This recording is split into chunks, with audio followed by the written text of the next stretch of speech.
Warahmatullahi wabarakatuh. Waalaikumsalam warahmatullahi wabarakatuh. Anak-anakku kelas 5 yang hebat-hebat, gimana hari ini, sehat semua? Sehat. Semangat semua? Semangat. Tepuk semangat.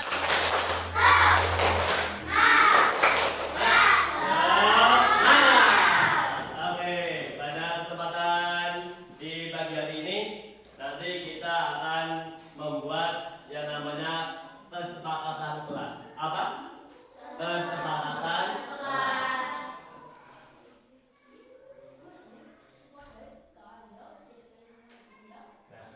Kesepakatan kelas ini kita buat untuk menjaga budaya positif yang ada di sekolah.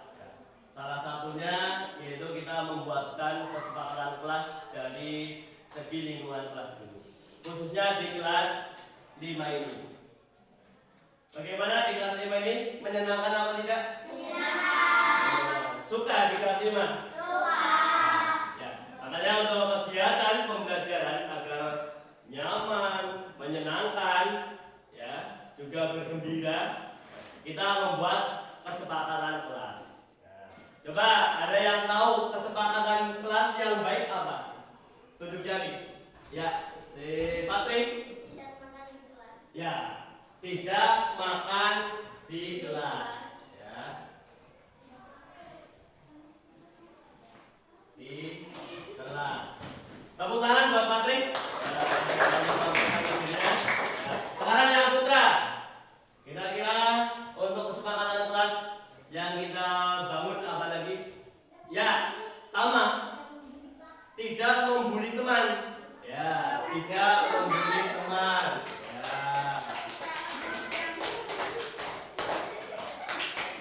Ini teman. Ya, terus siapa lagi tunjuk jari untuk kesepakatan kelas pada kesempatan ini? Ya, Arif. Ya, tidak. Ada lagi perempuan. Putri. Ya, Rofi. Apa?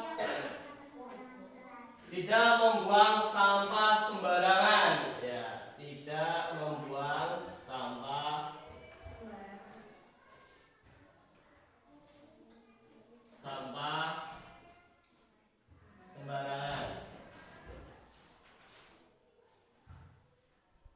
Terus untuk ketertiban apa lagi? Kalau Pak Guru beri masukan agar kita ceria dalam pembelajaran, kita melakukan 3S. Apa? 3S. Apa itu 3S? Senyum, sapa, salam. Ya, melakukan ya, atau melaksanakan kegiatan 3S ya. Senyum, sapa, dan salam. Nah, ini kesepakatan kelas yang kita bangun. Apalagi? Ada tambahan lagi apa tidak? Cukup? Ya, coba saya meminta Rofi untuk maju ke depan. Ya, silakan Rofi. Nah, coba untuk kesepakatan kelas 5 ya, pada hari ini yang pertama apa? Ya, yang kedua tidak membuli teman. Yang ketiga apa? Tidak membuang sampah sembarangan. Yang keempat melaksanakan kegiatan 3S. Apa itu kegiatan 3S? Senyum, sapa, salam. Nah, coba kita lakukan gerakan 3S. Senyum, ya, sapa, salam. Nah, coba semuanya berdiri. Ya. Coba. Kita melakukan gerakan kalau bertemu teman, kita melakukan gerakan 3S. 1, 2, 3. Senyum, sapa, dan salam. Oke, bisa disepakati untuk kesepakatan kelas hari ini? Ya, bisa dilaksanakan? Ya. Coba. Tepuk semangat.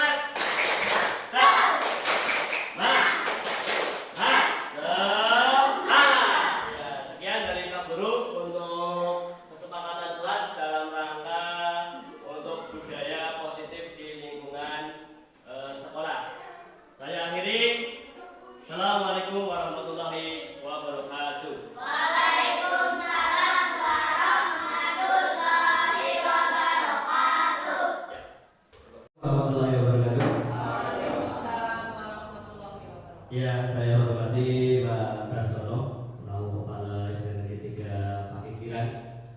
Yang saya banggakan rekan-rekan guru SD Negeri 3 Pakikiran dan juga staf Dewan Guru. Alhamdulillah, puji syukur kepada Allah Subhanahu wa taala di siang hari ini kita dapat berkumpul di acara pada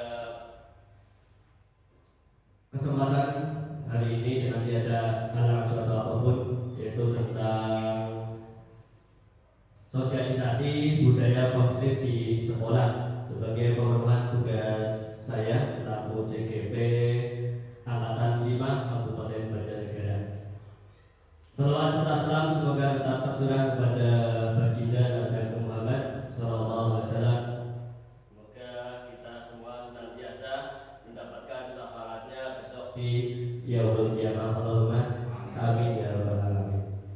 Bapak Ibu guru yang hebat yang saya hormati, pada kesempatan kali ini saya akan mensosialisasikan budaya positif di sekolah. Ini untuk budaya positif di sekolah ini sebetulnya sudah sering kita laksanakan, seperti kegiatan pembiasaan 3S, senyum, sapa, salam. Nah, ini sebagai contoh kegiatan positif. Atau juga pembiasaan pada kegiatan hari Jumat bersih atau Jumat sehat, itu juga merupakan budaya positif di sekolah. Di kesempatan pagi pada hari ini untuk budaya positif kita membentuk karakter disiplin positif dan nilai-nilai kebijakan universal. Nanti kita bahas apa saja sih kegiatan disiplin yang positif yang searah dengan kebijakan universal.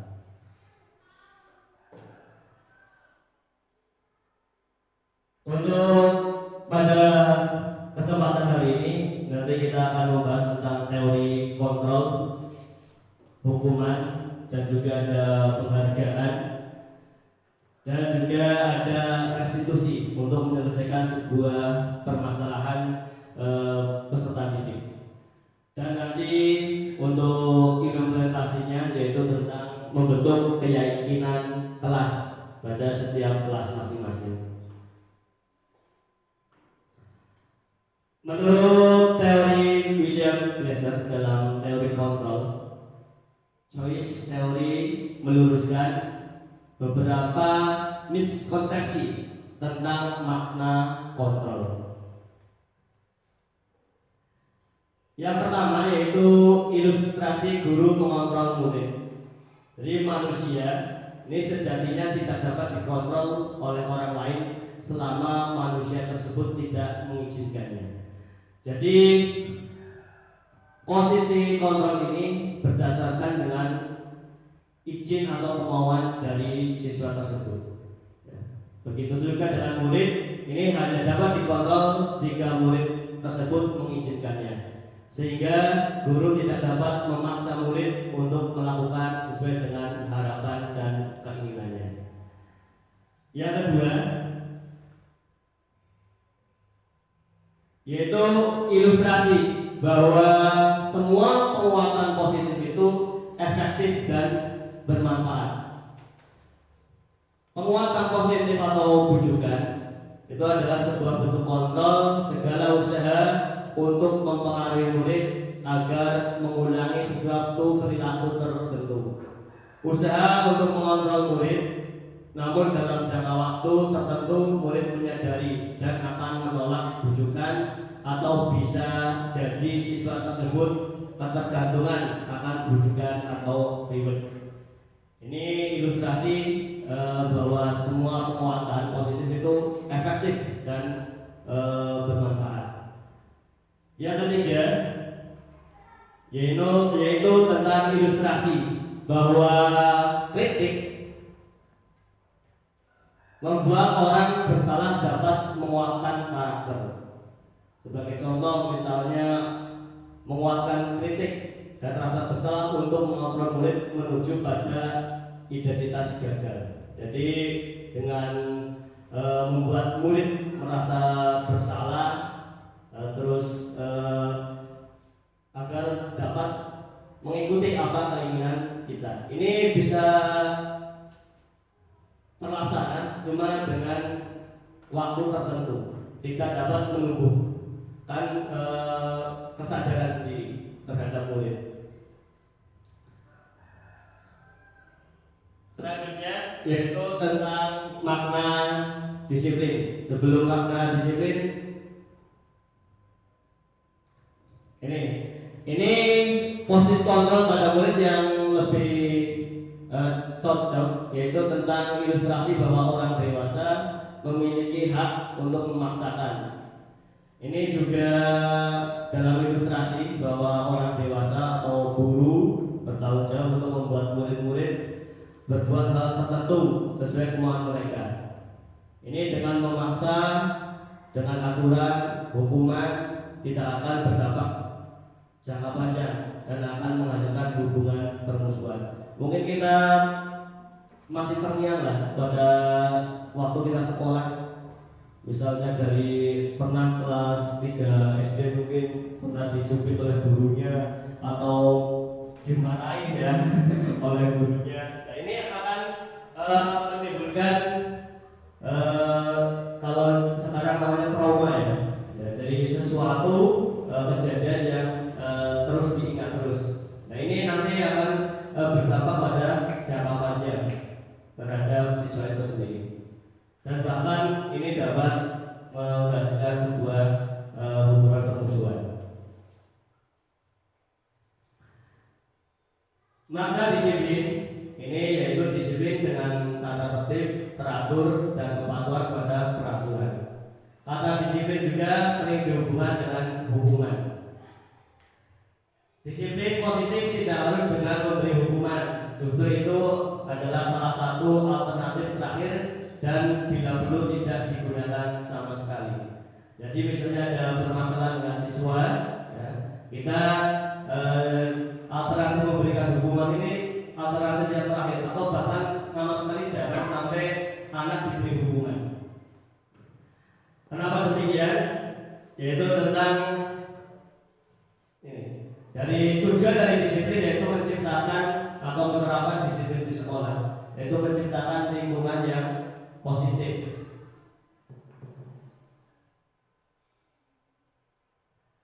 Kita tahu bahwa filosofi dari Bapak Pendidikan yaitu Ki Hajar Dewantoro ini menyatakan bahwa di mana ada kemerdekaan, disitulah harus ada disiplin yang kuat. Sungguh pun disiplin itu bersifat self disiplin, atau yaitu kita sendiri yang mewajibkan kita dengan sekeras-kerasnya, tapi itu sama saja. Sebab jikalau kita tidak cakap melakukan self disiplin, wajiblah penguasa lain mendisiplinkan diri kita dengan peraturan demikian. Itulah harus ada dalam suasana yang merdeka. Intinya kita hanya sebagai seorang pendidik yang merangsang agar siswa itu timbul rasa disiplin dalam diri pribadi sesuai dengan kemauan pribadi dengan tanpa ada paksaan. Selaras dengan profil pelajar Pancasila, ini ada profil pelajar Pancasila yang pertama, beriman, bertakwa kepada Tuhan Yang Maha Esa, berakhlak mulia, mandiri, bernalar kritis, berkebinekaan global, bergotong royong, dan kreatif. Ini profil pelajar Pancasila yang mana di dalam kurikulum Merdeka ini tujuan dari pembelajaran yaitu mencetak peserta didik yang memiliki profil pelajar Pancasila. Sebagai pendidik, tujuan kita yaitu menciptakan anak yang disiplin dari segi berperilaku, ya, mengacu pada kebijakan-kebijakan universal dan memiliki motivasi intrinsik. Ini motivasi yang dari dalam diri pribadi peserta didik, bukan motivasi yang bersifat ekstrinsik atau dari luar. Nanti kita bahas apa itu motivasi intrinsik dan bukan atau ekstrinsik.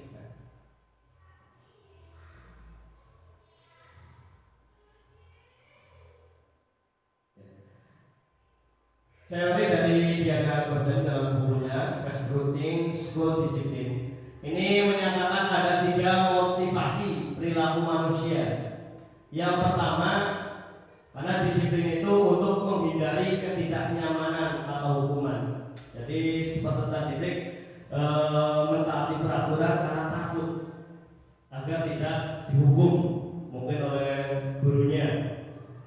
Yang kedua, ini sangat rendah motivasi perilaku manusia ini bersifat eksternal karena ada peraturan, jadi anak itu merasa hanya memenuhi agar tidak dihukum. Yang kedua yaitu untuk mendapatkan imbalan atau reward. Misalnya saya melakukan sesuatu karena ingin mendapatkan hadiah atau imbalan. Nah ini dari faktor eksternal. Ini satu tingkat di atas motivasi yang pertama. Ini di sini orang atau berperilaku untuk mendapatkan imbalan atau penghargaan dari orang lain. Dengan motivasi ini akan bertanya, apa yang akan saya dapat apabila saya melakukannya? Sebagai contoh, misalnya kita memerintahkan siswa, misalnya kalau si A ingin menurut maka nanti dapat hadiah, dapat reward. Ini kedisiplinan ini karena sebatas mengharapkan reward. Nanti bertanya lagi, kalau tidak melakukan sesuai dengan aturan, saya mau dapat hadiah apa? Seperti itu.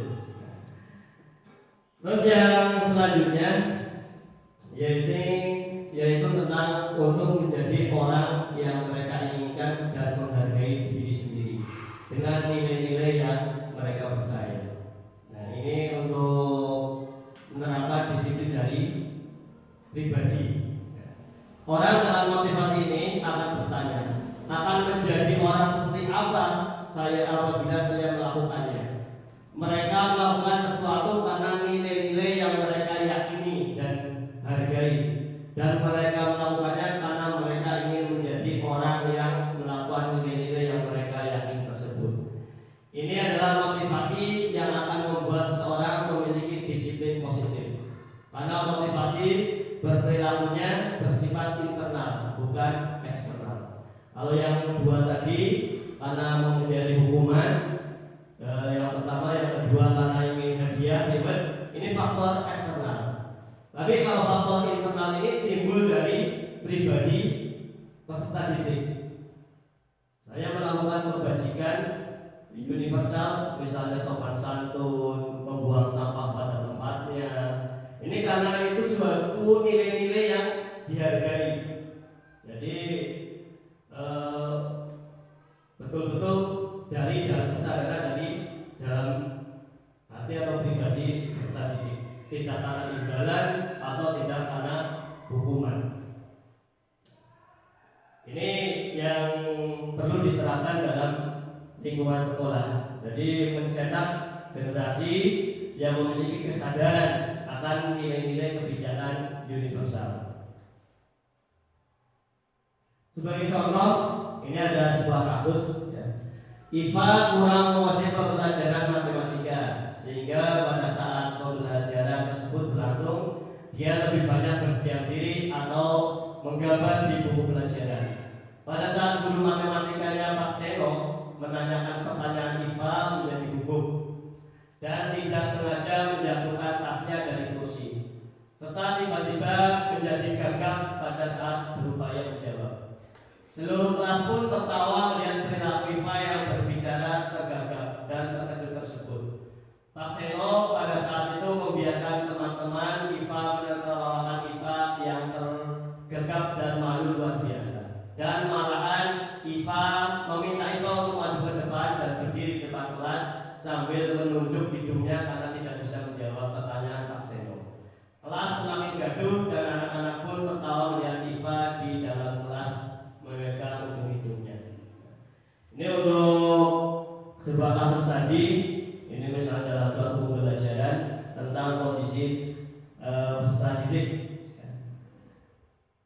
Terus untuk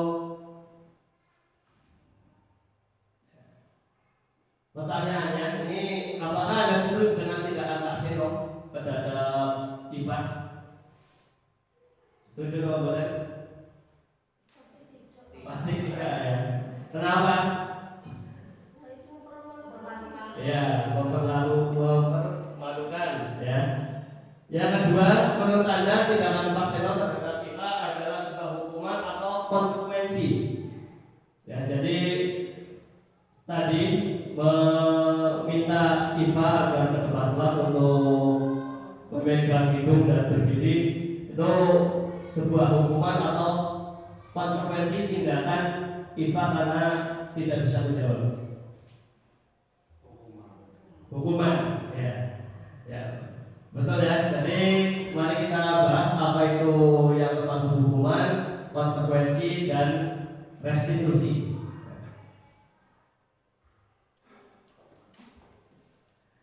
Ini ada 3 penyelesaian masalah, yaitu di lingkungan sekolah. Yang pertama yaitu hukuman, yang kedua konsekuensi, dan yang ketiga restitusi. Untuk hukuman ini perilaku pasif agresif meningkat. Misalnya tadi dibuat malu dengan berdiri di depan kelas, ya. Itu merupakan suatu hukuman. Terus sistem tidak akan berjalan bila murid tidak takut. Nah, ini seperti diktator ya. Pemerintah dalam memberi hukuman berlaku hanya pada sebuah institusi, tidak berlanjut pada kehidupan nyata. Akhirnya tidak memberikan tauladan yang baik. Ya. Peraturannya adalah menekankan kamu harus, ya. Jadi sedikit memaksa. Ya. Dan murid atau anak pasti akan membenci peraturan. Ini untuk konsekuensi kepada hukuman. Yang selanjutnya yaitu konsekuensi. Ini lebih baik daripada hukuman. Untuk konsekuensi, misalnya karena tindakan tidak dapat menjawab soal, misalnya, ya konsekuensinya misalnya jangan disuruh maju ke depan, tetapi bisa juga dikasih konsekuensinya untuk membaca kembali, belajar kembali. Nah, ini masuk dalam konsekuensi. Terus penguatannya hanya bertahan dalam jangka waktu pendek, itu kalau konsekuensi. Terus memerlukan monitoring dan supervisi terus dari guru, misalnya tadi IFA betul-betul mengulangi pelajarannya atau tidak, ya. Terus membantu penerapan mengikuti peraturan dalam masyarakat. Ini untuk konsekuensi. Untuk pertanyaan apa peraturannya, mampukah kamu melakukannya, dan ini terima kasih. Dari murid atau anak itu menghormati peraturan, ini dengan konsekuensi lebih baik daripada hukuman. Yang ketiga yaitu restitusi. Restitusi ini fokus kepada pemecahan masalah. Dan nanti juga hasil dari restitusi ini membuat murid ini bertanggung jawab terhadap perilakunya. Untuk fokus pemecahan dalam masalah ini dalam jangka waktu panjang. Terus juga menumbuh kembangkan profil pelajar Pancasila, apa yang kamu yakini, apa yang bisa kamu lakukan untuk memperbaiki masalah ini. Terus murid atau anak juga menghormati dirinya dan orang lain. Nanti kita bahas. Kalau yang hukuman ini masih negatif, kalau yang konsekuensi itu bersifat netral. Terus untuk yang restitusi ini bersifat positif, sesuai dengan teori kontrol, mendisiplinkan anak atau peserta didik dalam memahami dirinya sendiri yang untuk mengendalikan kontrol dirinya. Nah, ini dalam penerapannya secara hukuman pasti gagal. Kalau anak sering dibuat peraturan menggunakan penyelesaian masalah menggunakan hukuman, ini identitas gagalnya tinggi. Karena dampaknya apa? Dampak pada murid ini merasa marah, merasa bersalah, rendah diri, mengasingkan diri. Ini contoh tadi yang dilakukan IFA. Mungkin setelah dihukum oleh gurunya disuruh berdiri, dia akan rendah diri atau bahkan minder, mengasingkan diri. Terus untuk hukuman juga tiba-tiba tidak diharapkan atau sangat melukai. Terus untuk konsekuensi ini dalam pemecahan masalahnya, dalam pemecahan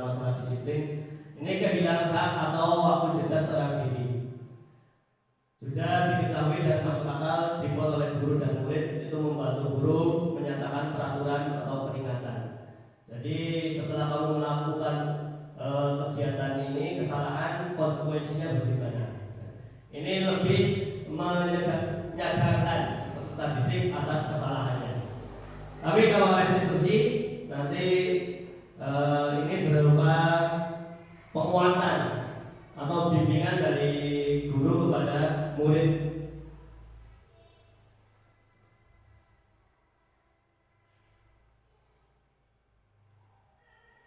Ini contoh restitusi, yaitu bahwa restitusi ini memperbaiki hubungan, ya, bahwa restitusi yaitu adalah tawaran bukan paksaan.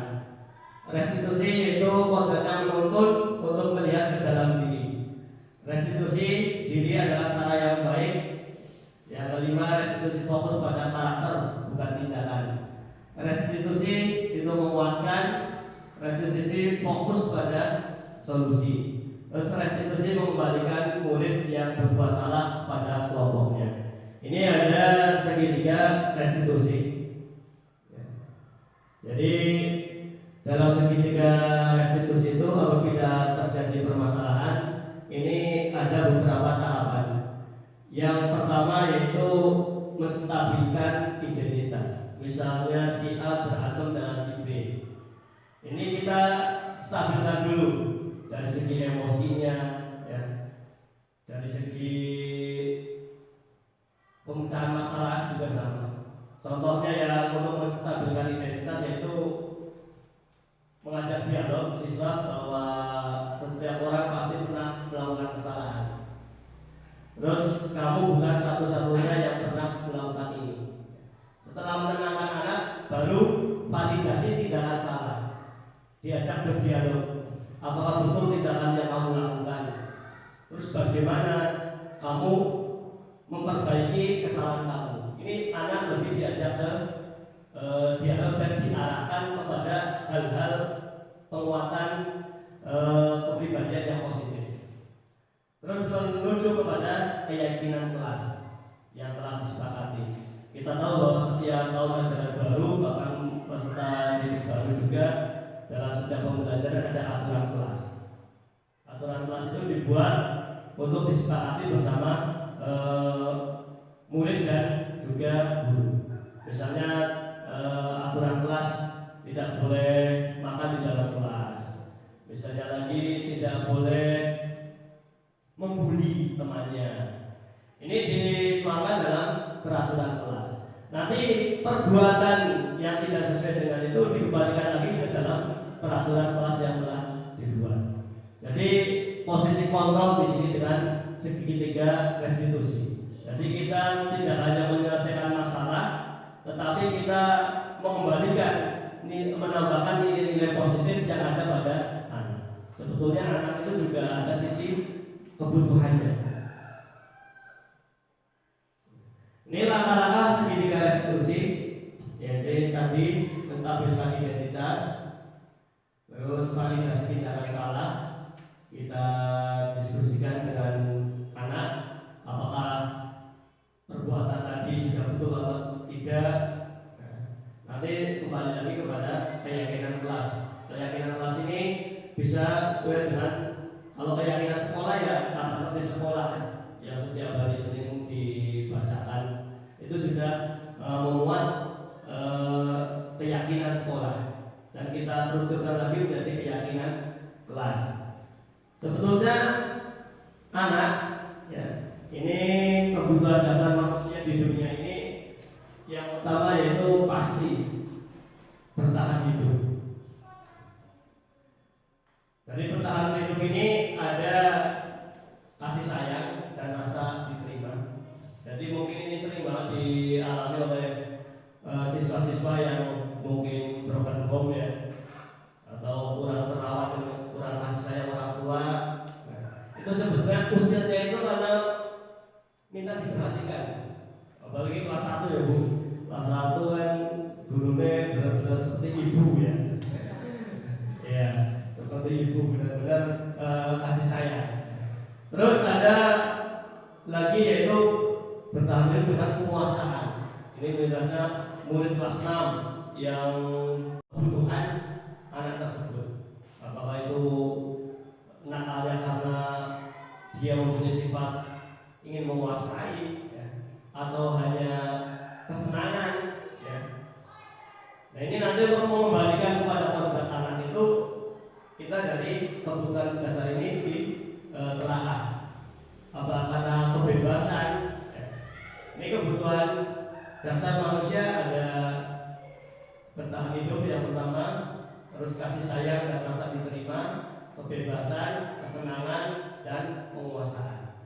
Ini sifat-sifat manusia masih disetel ini. Makanya banyak sekali misalnya dijumpai kasus-kasus anak yang misalnya di luar yang umum ada kenakalan. Nah itu kita teliti karena motifnya apa? Apakah nakal karena kesenangan atau misalnya kurang kasih sayang? Nah ini untuk memetakan dan menyelesaikan masalah menggunakan segitiga restitusi. Dari pendapat Dian Rosen dalam bukunya Restitusi School Discipline mengemukakan bahwa guru perlu meninjau kembali penerapan disiplin di dalam ruang kelas kita selama ini. Ada 5 posisi kontrol yang diterapkan oleh seorang guru. Yang pertama yaitu penghukum. Yang kedua, membuat orang merasa bersalah. Yang ketiga, teman. Yang kelima, mentor atau pemantau. Yang terakhir yaitu manajer. Ini posisi kontrol yang ada di dalam kelas. Yang pertama, otomatis penghukum ini kurang bagus ya, seperti tadi dipraktekkan Pak Seno. Ya. Terus membuat orang merasa bersalah. Akhirnya kan anak minder, anak tidak pede. Misalnya dibuat anak disalahkan, akhirnya dia secara psikis ini terganggu. Terus guru bertindak sebagai teman. Ini lumayan. Misalnya ada masalah apa, misalnya guru berbagi sebagai teman. Ya. Terus monitor atau pemantau. Ini misalnya ada kasus apa, guru hanya memantau atau selesai masalahnya aku baru kan. Sebagai monitor atau sebagai manajer. Manajer ini yaitu yang sangat baik. Jadi ada permasalahan apapun, guru itu harus sebagai manajerial, ya, harus dapat menjadi pemimpin. Bagaimana cara menyelesaikan masalah dengan bijak, ya, dengan menerapkan kebijakan-kebijakan universal.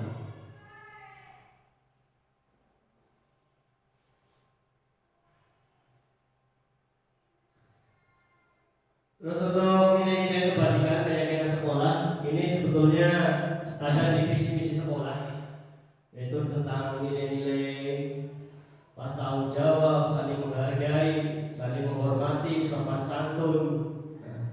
Nah ini sebagai keyakinan atau kebijakan di nilai-nilai kebajikan di sekolah. Otomatis untuk siswa ya, dilatih agar bertanggung jawab, saling menghormati, menghargai.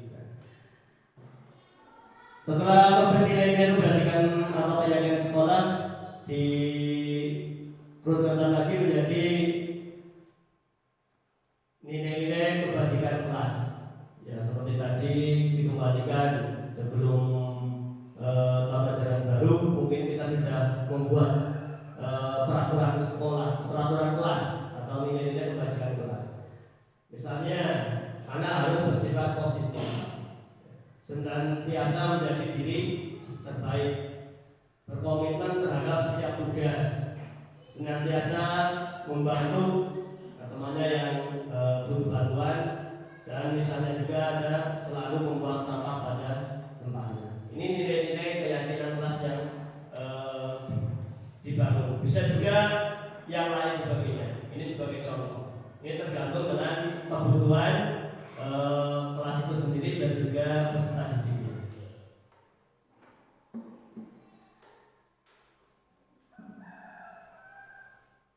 Ya, mungkin itu yang saya sampaikan kepada teman-teman rekan sejawat dan juga kepala sekolah tentang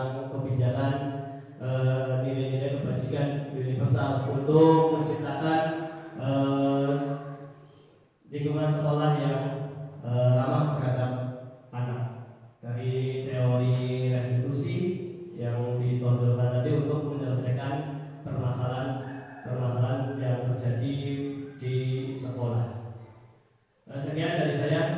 Assalamualaikum warahmatullahi wabarakatuh.